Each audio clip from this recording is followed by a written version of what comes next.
6 to 8 की CVP है, important question जो कि पेपर में छपने वाले हैं। तो आइए शुरू करते हैं। पहला क्वेश्चन है, अधोगामी सिद्धांत को निम्नलिखित में से किस उदाहरण में दर्शाया गया है? तो इसका ऑप्शन ए है, शिशु अपनी बाहों के इस्तेमाल से पहले दृष्टि विकसित करते हैं। बी है, शिशु संज्ञानात्मक क्षमता विकसित करते हैं और फिर भाषा सीखते हैं। सी है, शिशु पहले अपने धड़ और फिर अपने हाथ और पैर हिलाना सीखते हैं। तो राइट आंसर सी है जो है।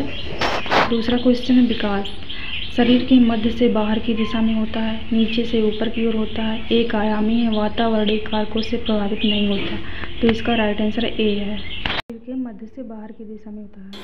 तीसरा क्वेश्चन है, किस अवधि के दौरान विचार अमूर्त और आदर्शवादी हो जाता है? शैशवावस्था में, प्रारंभिक बचपन में, मध्य बचपन में, किशोरावस्था में। तो इसका राइट आंसर है डी, किशोरावस्था में। चौथा क्वेश्चन है, संज्ञानात्मक विकास की किस अवस्था में अमूर्त सोच और वैज्ञानिक तर्क की क्षमता विकसित होती है?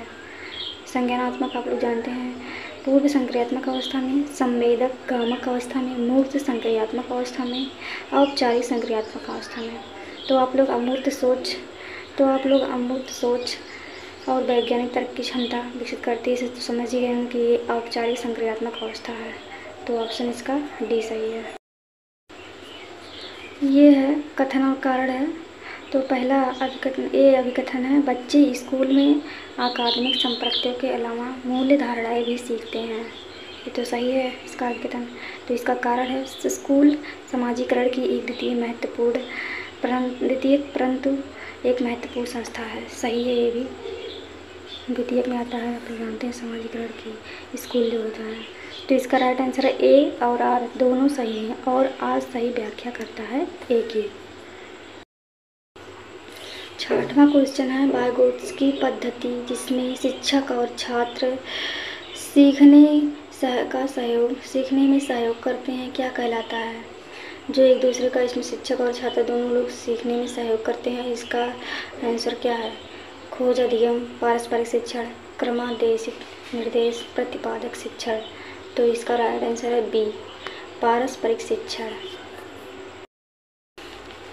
सातवां क्वेश्चन है, संज्ञानात्मक विकास के किस चरण में एक बच्चा यह तर्क कर पाती है, सभी टॉफ़ी मीठी होती हैं या कैंडी एक टॉफ़ी है इसलिए यह कैंडी मीठी है? तो ऑप्शन है, संवेदी गामक अवस्था में, पूर्व संक्रियात्मक अवस्था में, मूर्त संक्रियात्मक अवस्था में, अमूर्त संक्रियात्मक अवस्था में। तो आप लोग जानते हैं कि विद्यार्थी तर्क थोड़ा बहुत करने लगता है, वो है मूर्त संक्रियात्मक अवस्था में, 7 से 11।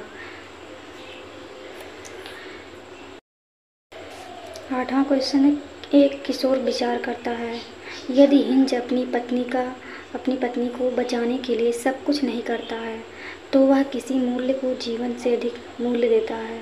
यह प्रतिक्रिया नैतिक विकास के किस स्तर को दर्शाती है?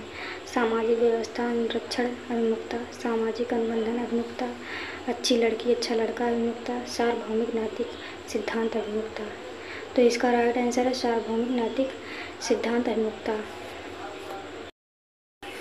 9वां क्वेश्चन है, लेव वाइगोत्स्की द्वारा निम्नलिखित में से किस शैक्षणिक सिद्धांत की वकालत नहीं की जाएगी?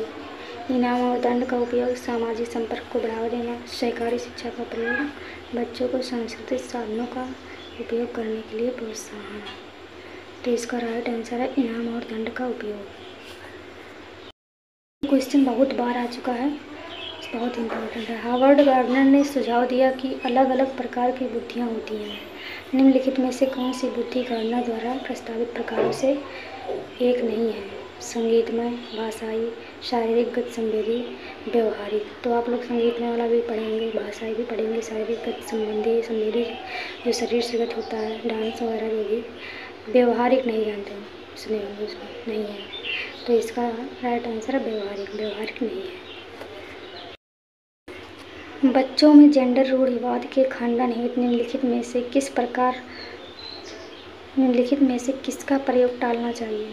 अन्य जेंडर के बच्चों के साथ संयुक्त प्रयास करना, गैर रूढ़िवादी गतिविधियों से जुड़े वयस्कों को अनावरण, लड़कियों कला में अच्छी होती हैं और लड़के गणित में उत्कृष्ट होते हैं जैसे वर्गीय युक्ति का प्रयोग करना, विविध जेंडरों के बारे में जन्मजात क्षमताओं को, सामाजिक अभिज्ञता पर समालोचनात्मक चर्चा करना।